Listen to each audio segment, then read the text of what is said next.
Ashama kam jirtu daawwattoota keenya nageenya keenya bakka jirtanitti isin dhaqqabu. Kun akkuma beekamu torbanitti yeroo tokko kan isiniif dhiyaatu miilloo inniiti achi jalatti immoo taateewwan torbanii kana ajaa'ibsiisoof barsiisoo ta'an qabannee kan isin biraan geenye jirra. Torbanni kun keessattuu torban dabarsine kana keessa wantoonni gaariinis jiru, wantoonni badoonis jechuun wantoonni nama gaddisiisan illee hedduun jiru. Fakkeenyaaf kan akka namoonni hidhaan baay'achuu akkuma nuti oduu keenya irratti gabaasaa turre, akkasuma immoo balaa roobaan lolaatiin namoonni hedduun miidhamaa jiraachuudha. Keessattuu immoo gara Awaash kana gara Leeqaa Naqamtee kanaallee namootni baay'een lolaatiin fudhatamanii roobni hamaan roobaa jira.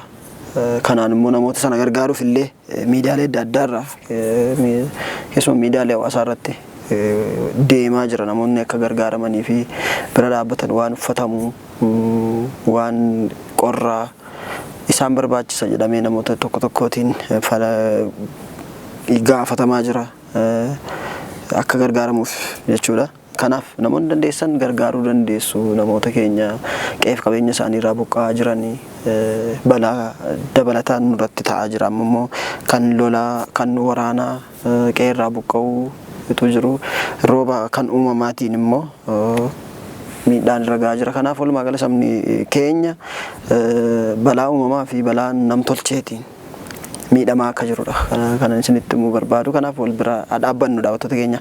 Egaa haasaa koo nan dheeresseetuun gara sagantaa kootti hin darbini.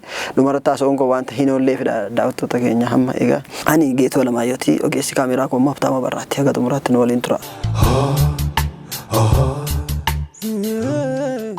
Egaa daawwattoota walitti deebinee jirra. Jalqaba irratti kan godhanne kan biyya keessaati. Kitaabni Goota hin jilbeenfanne jedhu tokko torban kana keessa achas ba'ee jira karaa fuula sooshaal miidiyaa yookaan miidiyaa hawaasaa. Barreessaan kitaaba kana eenyu, maaltu barreeffame isa jedhuuf akkan taa'utti isin dhiyeessaa na waliin tura.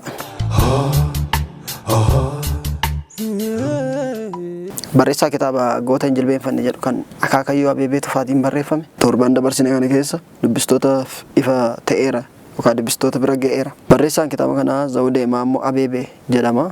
Torban eekkaa keessa amma gara eekkaa xaafoo naannoo waajjira poolisii jedhamu jiraatu. Eebba kitaaba sanaaf Abeebee Tufaa fi Finfinnee irratti xiyyeeffatee kan Akaakayyuu saniin barreeffame. Hagayya gaafa 24/2017 kutaa magaalaa Laga Xaafoo Laga Daadiitti galma dargaggoota ispoortiitti kan eebbifamu ta'a. Namoonni seenaa jaallattan, dubbistoonni, barreessitoonni fi jaallattoonni aartii achitti argamaatii eebba sanarratti argamaa isiniin jenna. Nullee yoo nu aanjee achi jirra isiniin jenna daawwattoota keenya. Tokko jennee jalqabneerra kan itti aanutti ceena. Oduu ajaa'ibduun yookaan dinqisiistuun torban kana keessa baate naannoo Affaaritti hambaan ilkaan ilma namaa kan waggaa kitila 2.8 lakkoofsisee argamuudha kan dhaga'ame.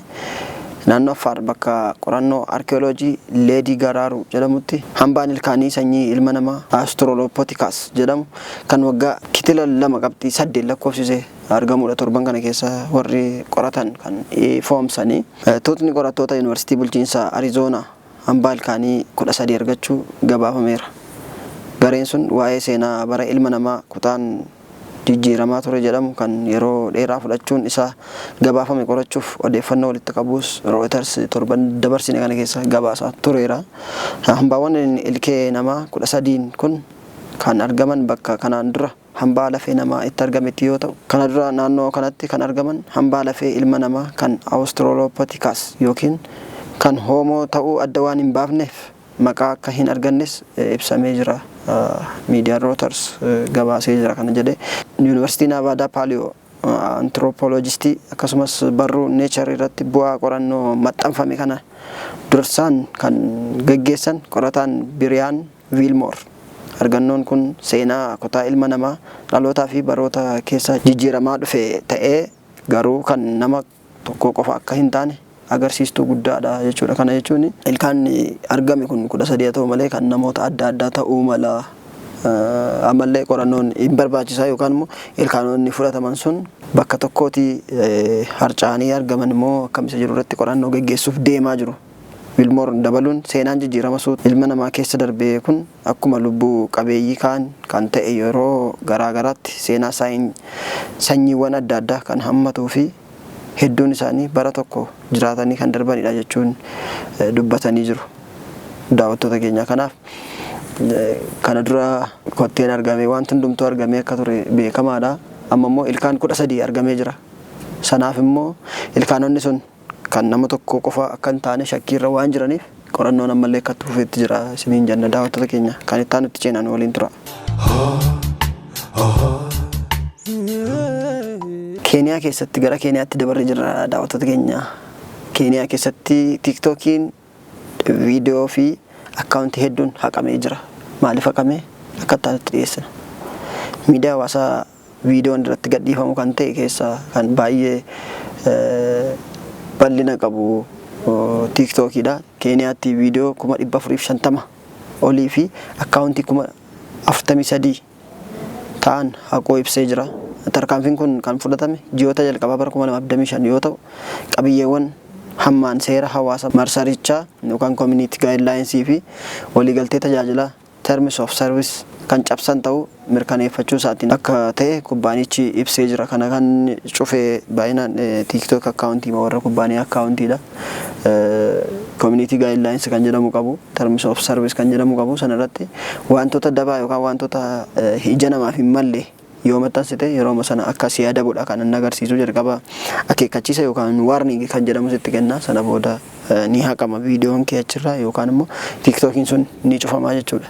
Viidiyoolee fi akkaawuntiin haqaman seera adda addaa kan cabsanidha. Kanneen keessaa haasaa jibbiinsaa, odeeffannoo sobaa fi dalagaa seeraan alaa kanneen jajjabeessan fa'aa ta'uu isaaniiti kan dhaga'ame. TikTokiin waltajjii isaa irratti nageenya isaa kan eeggatee fi naannawa hawaasaa nagaa taasisan oomishuuf kan xiyyeeffate ta'uu ibsuun seerota kanneen cabsan garuu akka hin obsineef warra seerota cabsaniif immoo akka hin obsine ibsee jira daawwattoota keenya.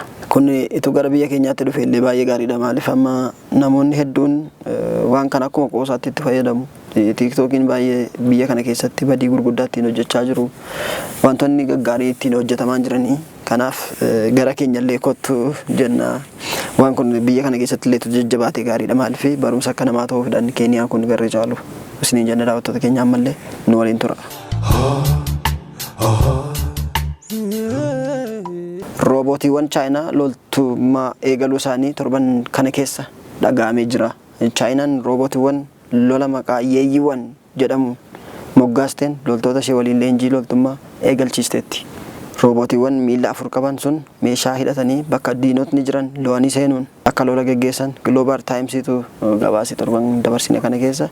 Dabalataan roobootiiwwan kunneen haleellaa sirrii raawwachuu fi kan irratti xiyyeeffatanidha. Haleellaa jabaa raawwatu jechuudha. Roobootiiwwan kun yeroo bakka lolaa ga'an yookaan immoo riphanii seenan lo'anii seenanitti haleellaa keessa deebii hin qabne isa sodaachisu osoo hin taane isa ajjeesee biraa deebi'uudha kan isaan raawwatan jedhe daawwattoota keenya. Miidiyaan mootummaa Chaayinaa CCTV akka gabaasetti roobootiiwwan kunneen roobootiiwwan moodelii saree duraanii fooyyee moodelii saree duraaniin fooyyee kan bakka bu'anii fi miidhaa dirree waraanaa irratti ga'u hir'isuuf yaaduun naannawaa hamootti gocha waraanaa raawwachuu kan danda'anidha jechuudhaanidha kan inni kalaqame. Saroota roobootii waraanaa wajjin wal fakkeenya qabaatanis roobootiiwwan waraanaa yeeyyiiwwan jedhaman dandeettiin basaasuu fi haleeluu isaanii olaanaa ta'uu fi naannawaa adda addaa sakatta'uun hanga fageenya meetira 100 irratti haleellaa raawwachuu kan danda'anidha jechuudha. Egaa daawwattoota keenya teekinooloojiin baay'ee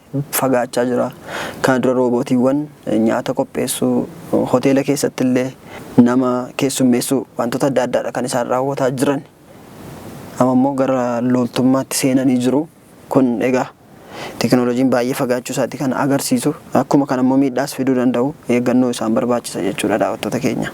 Kan itti aanutti Chaayinaa ammasituma Chaayinaa keessaa hin bahin. Chaayinaan hawaa keessatti hospitaala ijaaruuf akka jirtu torban dabarsine kana keessa nu bira ija uummataaf gurra uummataa bira ga'ee jira.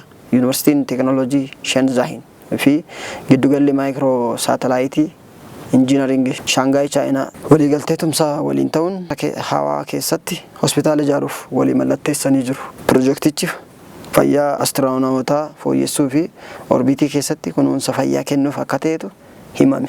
Hospitaalli Hawwaa gara fuulduraatti kun eegumsa fayyaa deeggaruuf qorannoo sadarkaa olaanaa damee Aerospace Medicine fi Biology irratti ni geggeessaa jedhamee eegama. Ilmaan imalan deeggaruuf qorannoo ni akkasumas astiroonaawutii dabalatee fayyaa namoota idilee gara Hawwaatti imalan deeggaruuf qorannoo ni geggeessa jedhameera. Akka gabaasa CGTN'tti waliigaltee kana qaamoleen lamaan meeshaalee yaalaa, teekinooloojiiwwan yaalaa, kalaqaa fi saayinsii Aerospace irratti walii ta'uun hospitaalicha ijaaruuf ni hojjetu. Akkuma dura jedhe waa'ee teekinooloojii irratti akkuma jedhe ammas kun Chaayinaan teekinooloojiidhaan hedduu kan deemtedha. Ammoo Hawwaa keessatti hospitaala ijaara jettee jirti. Daawwattoota keenya waan ta'uuf deemu bullee malaalla. Egaa daawwattoota keenya tokko lama jedhee kan biyya keessaa kan ollaa fi kan biyya alaatiin isin biraan kan gahaa kanan ture. Kanarraa kanuma torban immoo kan biraa qabannee isiniif dhiyaanna. Hagasitti torban nagaa keessa jiraadha. Nagaatti.